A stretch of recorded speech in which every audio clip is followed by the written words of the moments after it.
अगर तुम इनाम की ख्वाहिशमंद हो तो मैं तुम्हारी ख्वाहिश से भी ज्यादा दूंगा तुम्हें। अगर तुम मुझे और इन गुलामों को आजाद कर दो तो मैं तुम्हारी मांग से ज्यादा तुम्हें सोना दूंगा।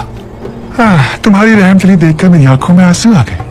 रोना आता है मुझे जब तुम इन मिस्कीन और लाचार गुलामों को अपने ऊपर फौकियत देते हो। लेकिन तुम्हारी इतनी ताकत नहीं कि तुम मुझे मेरी ख्वाहिश के मुताबिक सोना दे सको। मतलब जिसने मुझ पर हमला किया वो बहुत अमीर है। तुम्हारी सोच से भी ज्यादा।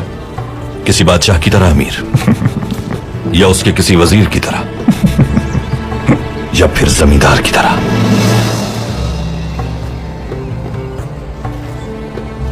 बहुत बोलते हो अर्तुरुल। सुबह होने तक तुम सजा में हो। मैं तुम्हारी सजा पर नजरसानी कर सकता हूं अगर तुम माफी मांग लो। तुम समझते हो कि जंजीरों से बांधकर काबू कर लूंगी?